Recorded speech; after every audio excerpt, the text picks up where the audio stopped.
Hello dear students, Comax ട്യൂട്ടോറിയലിൻ്റെ മറ്റൊരു video ക്ലാസ്സിലേക്ക് സ്വാഗതം. Calicut university third semester BCom BBAയിലെ ഹ്യൂമൻ റിസോഴ്സസ് മാനേജ്മെൻറ്റ് അഥവാ HRM എന്ന സബ്ജക്റ്റിലെ ഇമ്പോർട്ടൻറ്റ് ക്വസ്റ്റ്യൻസ് ആണ് നമ്മൾ ഡിസ്കസ് ചെയ്തുകൊണ്ടിരിക്കുന്നത്. അപ്പോൾ കഴിഞ്ഞ വീഡിയോയിൽ ഫസ്റ്റ് ചാപ്റ്ററിലെ ഇമ്പോർട്ടൻസ് ക്വസ്റ്റ്യൻസ് നമ്മൾ ഡിസ്കസ് ചെയ്തു. ഇനി ഈ വീഡിയോയിൽ നമ്മൾ സെക്കൻഡ് ചാപ്റ്ററിൽ വരാൻ ചാൻസ് ഉള്ള ഇമ്പോർട്ടൻറ്റ് ക്വസ്റ്റ്യൻസ് ആണ് നമ്മൾ ഡിസ്കസ് ചെയ്യാൻ പോകുന്നത്. സെക്കൻഡ് ചാപ്റ്റർ വരുന്നത് ഹ്യൂമൻ റിസോഴ്സസ് പ്ലാനിങ്. എന്താണ് ഹ്യൂമൻ റിസോഴ്സ് പ്ലാനിങ്? അപ്പോൾ എന്താണ് HRP എന്ന് ചോദിക്കും. അതേപോലെ ഹ്യൂമൻ റിസോഴ്സ് പ്ലാനിങ്ങിൻ്റെ ഡെഫിനിഷനും ചോദിക്കാൻ ചാൻസ് ഉണ്ട്. അപ്പോൾ ഹ്യൂമൻ റിസോഴ്സസ് പ്ലാനിങ് എന്ന് പറഞ്ഞു കഴിഞ്ഞാൽ നമ്മൾ ഒരു ഓർഗനൈസേഷനിൽ എത്രത്തോളം ഹ്യൂമൻ റിസോഴ്സസിൻ്റെ ആവശ്യമാണ് അല്ലെങ്കിൽ ആവശ്യമുണ്ട് എന്നത് ഡിറ്റർമൈൻ ചെയ്യുന്ന ഒരു പ്രോസസ്സിനെയാണ് നമ്മൾ ഈ ഹ്യൂമൻ റിസോഴ്സസ് പ്ലാനിങ് എന്ന് പറയുന്നത്.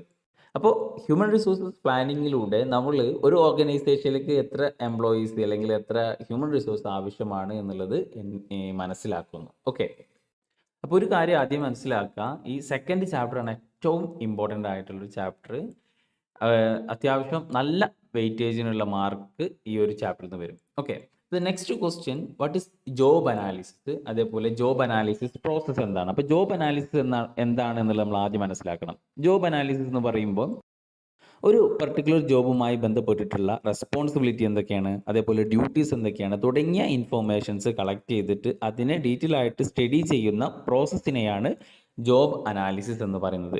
അപ്പോൾ ജോബ് അനാലിസിസ് എന്ന് പറഞ്ഞാൽ നമ്മൾ എന്ത് ചെയ്യണം, ഒരു ജോബിനെ പറ്റിയിട്ട് ആ ജോബിൽ എന്തൊക്കെ കാര്യങ്ങൾ ചെയ്യേണ്ടത് എന്നുള്ളതിനെ പറ്റിയിട്ട് സ്റ്റഡി ചെയ്യണം. അപ്പോൾ എന്താണ് ജോബ് അനാലിസിസ്, അതേപോലെ ജോബ് അനാലിസിസിൻ്റെ definitions, then process of job analysis. എന്തൊക്കെയാണ് ജോബ് അനാലിസിസ് പ്രോസസ്സ്? അപ്പോൾ അതിൽ നമുക്ക് ആദ്യം എന്ത് ചെയ്യണം, ഈ ഇൻഫോർമേഷൻ കളക്ട് ചെയ്യണം. പിന്നെ അതേപോലെ ഒരു ജോബ് ഡിസ്ക്രിപ്ഷൻ തയ്യാറാക്കണം, ജോബ് സ്പെസിഫിക്കേഷൻ തയ്യാറാക്കണം. പിന്നെ ഒരു ആ ജോബ് സ്പെസിഫിക്കേഷൻ്റെയും ഡിസ്ക്രിപ്ഷൻ്റെ അടിസ്ഥാനത്തിൽ ഒരു റിപ്പോർട്ട് പ്രിപ്പയർ ചെയ്യണം. ഓക്കെ, അപ്പോൾ ഇതൊക്കെയാണ് ഈ ജോബ് അനാലിസിസുമായി ബന്ധപ്പെട്ട് വരാൻ ചാൻസ് ഉള്ളത്. എന്താണ് ജോബ് അനാലിസിസ്, ഡെഫിനിഷൻസ്, അതേപോലെ അതിൻ്റെ പ്രോസസ്സ്. ഓക്കെ, അപ്പോൾ ഒരിക്കലും കൂടി ഞാൻ പറയുകയാണ്, ജോബ് അനാലിസിസ് എന്ന് പറഞ്ഞു കഴിഞ്ഞാൽ എന്താണ്, ഒരു ജോബിന് ആവശ്യമായിട്ട് വേണ്ട റെസ്പോൺസിബിലിറ്റീസും ഡ്യൂട്ടീസിനെല്ലാം പറ്റി മനസ്സിലാക്കുന്നു. എന്നിട്ട് എന്തൊക്കെയാണ് ആ ജോലി ചെയ്യേണ്ട കാര്യങ്ങൾ എന്നുള്ളത് മനസ്സിലാക്കുന്നതിനെയാണ് നമ്മൾ, അല്ലെങ്കിൽ അനാലിസിസിനെയാണ് നമ്മൾ ജോബ് അനാലിസിസ് എന്ന് പറയുന്നത്. Okay, then next job description. Job ഡിസ്ക്രിപ്ഷനുമായി ബന്ധപ്പെട്ടിട്ട് എന്താണ് ജോബ് ഡിസ്ക്രിപ്ഷൻ എന്ന് ചോദിക്കും, അതേപോലെ അതിൻ്റെ ഡെഫിനിഷൻസ് ചോദിക്കും. ഓക്കെ, അപ്പോൾ ജോബ് ഡിസ്ക്രിപ്ഷൻ എന്ന് പറഞ്ഞു കഴിഞ്ഞാൽ ജോബ് അനാലിസിസിലൂടെ നമ്മൾ അനലൈസ് ചെയ്തിട്ട് കിട്ടിയിട്ടുള്ള ആ റിട്ടേൺ സ്റ്റേറ്റ്മെൻറ്റിനെയാണ് നമ്മൾ എന്താ പറയുക, ജോബ് ഡിസ്ക്രിപ്ഷൻ എന്ന് പറയുന്നത്. അപ്പോൾ ഒരു ജോബിൽ ചെയ്യേണ്ട കാര്യങ്ങൾ ഇന്നതൊക്കെയാണ് എന്നുള്ളത് പറ്റിയിട്ട് പറയുന്ന ഒരു റിട്ടേൺ ഡോക്യുമെൻറ്റിനെയാണ് ജോബ് ഡിസ്ക്രിപ്ഷൻ എന്ന് പറയുന്നത്. അപ്പോൾ ഈ ജോബ് ഡിസ്ക്രിപ്ഷനിൽ ഉണ്ടാവേണ്ട കണ്ടൻറ്റ് കുറച്ചെങ്കിലും നിങ്ങൾ എന്ത് ചെയ്യുക, ജസ്റ്റ് ഒന്ന് മനസ്സിലാക്കുക. എവിടെയാണ് ജോബിൻ്റെ ലൊക്കേഷൻ, ജോബ് എന്താണ്, ജോബ് സമ്മറി ഓഫ് ജോബ്, ആ ഡ്യൂട്ടീസ് ആണ്, ജോബുമായി ബന്ധപ്പെട്ട ഡ്യൂട്ടീസ് ആൻഡ് റെസ്പോൺസിബിലിറ്റി എന്താണ്, ഓക്കെ, പർപ്പസ് ഓഫ് ജോബ്, അങ്ങനെ തുടങ്ങിയ കണ്ടന്റ് ഈ ജോബ് ഡിസ്ക്രിപ്ഷനിൽ ഉണ്ടായിരിക്കും. ദെൻ നെക്സ്റ്റ് ക്വസ്റ്റ്യൻ ആണ് ജോബ് സ്പെസിഫിക്കേഷൻ. അപ്പോൾ നോക്കുക, job analysis, job description, job specification.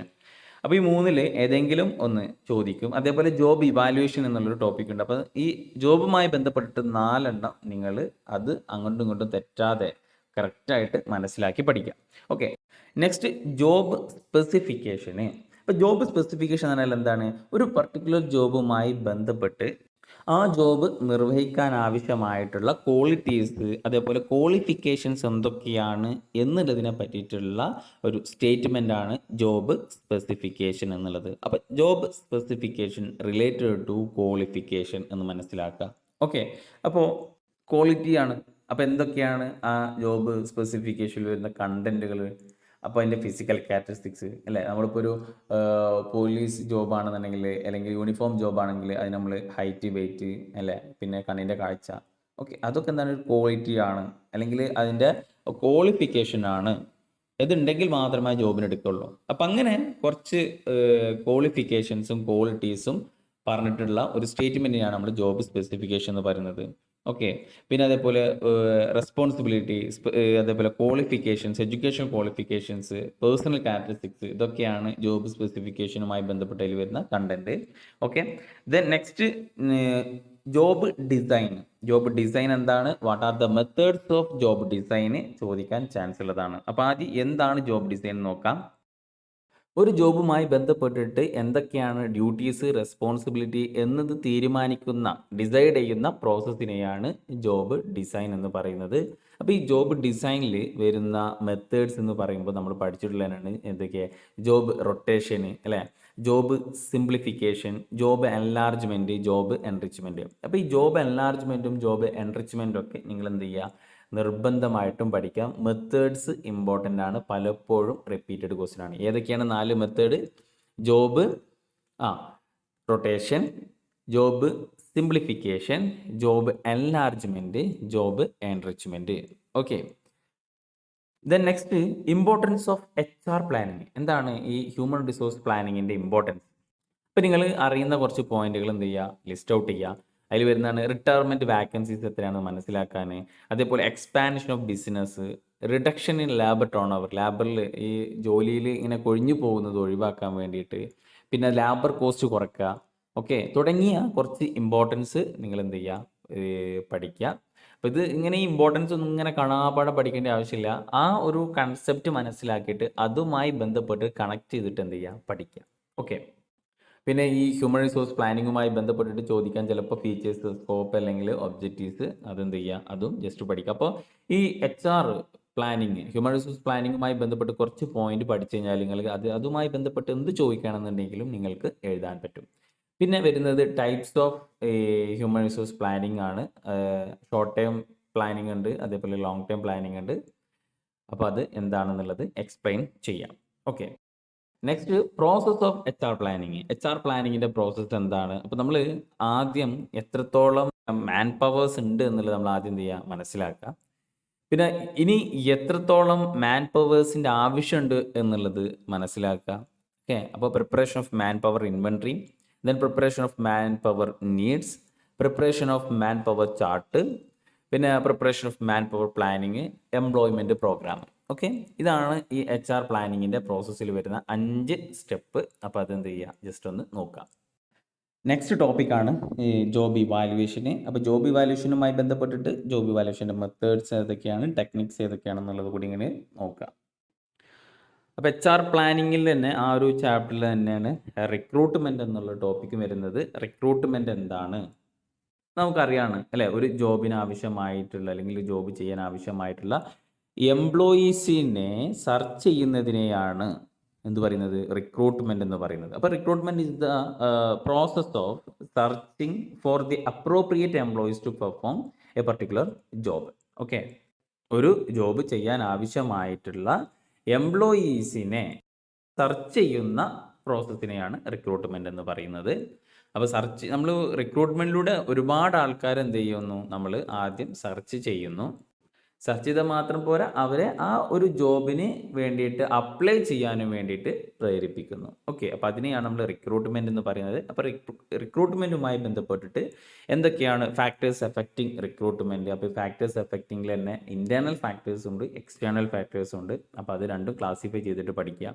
Internal ഫാക്ടേഴ്സിൽ വരുമ്പോൾ ആ ഒരു ഓർഗനൈസേഷൻ്റെ ഉള്ളിൽ വരുന്നതാണ് അല്ലെങ്കിൽ ഓർഗനൈസേഷൻ്റെ പരിധിയിൽ വരുന്നതാണ് റിക്രൂട്ട്മെൻറ്റ് പോളിസി, ആ ഒരു ഓർഗനൈസേഷൻ്റെ സൈസ് എത്രയാണ്, എത്ര എംപ്ലോയീസിൻ്റെ ആവശ്യമാണ്, റിക്രൂട്ട്മെൻറ്റ് കോസ്റ്റ് തുടങ്ങിയ കാര്യങ്ങൾ.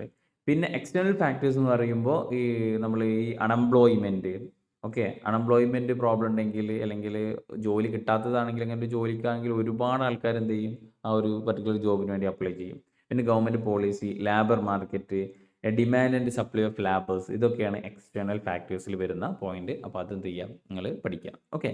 ദെൻ റിക്രൂട്ട്മെൻറ്റുമായി ബന്ധപ്പെട്ടിട്ട് റിക്രൂട്ട്മെൻറ്റിൻ്റെ സോഴ്സസ് ഓഫ് റിക്രൂട്ട്മെൻറ്റ് ഏതൊക്കെയാണ് ചോദിക്കുക. അപ്പോൾ റിക്രൂട്ട്മെൻറ്റിൻ്റെ ഇൻറ്റേർണൽ സോഴ്സസ് ഉണ്ട്, അതേപോലെ എക്സ്റ്റേണൽ സോഴ്സ് ഉണ്ട്.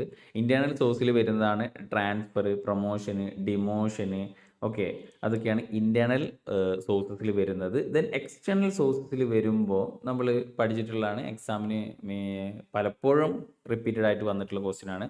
Notice at the factory gate, notice ഒട്ടിക്കുക. പിന്നെ അതേപോലെ casual callers, advertisement, employment exchange, college and institutions, labour contracts, private agencies, trade union, അങ്ങനെ ഒരുപാട് എക്സ്റ്റേണൽ സോഴ്സസ് ഉണ്ട്. അപ്പോൾ റിക്രൂട്ട്മെൻറ്റിൻ്റെ സോഴ്സസ് ഇൻറ്റേർണലും എക്സ്റ്റേണലും നിർബന്ധമായിട്ടും പഠിച്ചിരിക്കാം. ഓക്കെ. ഇപ്പോൾ റിക്രൂട്ട്മെൻറ്റുമായി ബന്ധപ്പെട്ട് ചോദിക്കുന്ന മറ്റൊരു ക്വസ്റ്റ്യനാണ് വാട്ട് ഈസ് ഔട്ട് സോഴ്സിങ്. 3 മാർക്കിൻ്റെ ക്വസ്റ്റ്യനാണ്. ഇപ്പോൾ നിർബന്ധമായിട്ടും നിങ്ങൾ പഠിക്കുക. അപ്പോൾ ഈ സെക്കൻഡ് ചാപ്റ്ററിൽ നിന്ന് അത്യാവശ്യം കണ്ടൻ്റ് ഉള്ള ഒരു ചാപ്റ്ററാണ്. ഏതൊക്കെയാണ് ഇമ്പോർട്ടൻ്റ് ആയിട്ടുള്ളതെന്ന് മനസ്സിലായിട്ടുണ്ടാകും. ഹ്യൂമൻ റിസോഴ്സസ് പ്ലാനിങ്, അതിൽ നിന്ന് job analysis, job design, job specification, job description, job evaluation. Okay. അപ്പോൾ അങ്ങനെ ജോബുമായി ബന്ധപ്പെട്ടിട്ട് ഒരുപാട് ടേംസ് ഇതിൽ നിന്ന് ചോദിക്കുന്നതാണ്. അപ്പോൾ അതിൻ്റെ പ്രോസസ്സ്, മെത്തേഡ്സ്, ടെക്നിക്സ് തുടങ്ങിയ കാര്യങ്ങളൊക്കെ എന്ത് ചെയ്യുക, പഠിക്കുക. പഠിക്കുമ്പോൾ ഓരോ ഈ കാര്യവും മനസ്സിലാക്കി പഠിക്കുക. അപ്പോൾ അതിൻ്റെ ഇമ്പോർട്ടൻസും ഒബ്ജക്റ്റീവ്സും ഒക്കെ ചോദിച്ചാൽ നമുക്ക് തന്നെ എന്തായിട്ടും എഴുതാൻ പറ്റും. ഇപ്പോൾ ജോബ് അനാലിസിസ് എന്താണെന്നുള്ളത്, അപ്പോൾ അനാലിസിസ് കൊണ്ട് ഉദ്ദേശിക്കുന്നത് എന്താണ്, ജോബ് ഡിസ്ക്രിപ്ഷൻ, അങ്ങനെ ഓരോന്നും കറക്റ്റായിട്ട് മലയാളത്തിൽ തന്നെ നിങ്ങൾ മനസ്സിലാക്കിയിട്ട് എന്ത് ചെയ്യുക, പഠിക്കുക. പിന്നെ എക്സാമിന് എഴുതുമ്പോൾ ഇംഗ്ലീഷിൽ ഞങ്ങൾക്ക് അത് ഈസി ആയിട്ട് എഴുതാൻ പറ്റും. അപ്പോൾ പലപ്പോഴും ഈ ക്വസ്റ്റ്യൻ പേപ്പർ നമ്മൾ ആൻസർ ഷീറ്റ് നോക്കുമ്പോൾ കണ്ടിട്ടുള്ള ഒരു മെയിൻ കുട്ടികളുടെ ഒരു പ്രശ്നം എന്താണെന്ന് വെച്ച് കഴിഞ്ഞാൽ, പലപ്പോഴും അവർക്ക് കൺസെപ്റ്റ് എന്താണെന്ന് മനസ്സിലായിട്ടുണ്ടാവും. പക്ഷേ ആ കൺസെപ്റ്റ് എങ്ങനെ ഈ ആൻസർ ഷീറ്റിലേക്ക് അത് എഴുതി പൊലിപ്പിക്കുക എന്നുള്ളത് പലപ്പോഴും പല കുട്ടികളും അവിടെ പരാജയപ്പെടുന്നുണ്ട്. അപ്പോഴാണ് നിങ്ങൾ ഓരോ എക്സാമിലും തോൽക്കുന്നതും മാർക്ക് കുറയുന്നതൊക്കെ. അപ്പോൾ കൺസെപ്റ്റ് മനസ്സിലാക്കിയിട്ട് ആ കൺസെപ്റ്റിനെ നിങ്ങൾ സ്വയം എക്സാം ഹാളിലേക്ക് കടക്കുന്നതിന് മുമ്പ് അത് ഒരു വട്ടമെങ്കിലും പറഞ്ഞ് പഠിക്കാൻ ശ്രമിക്കുക.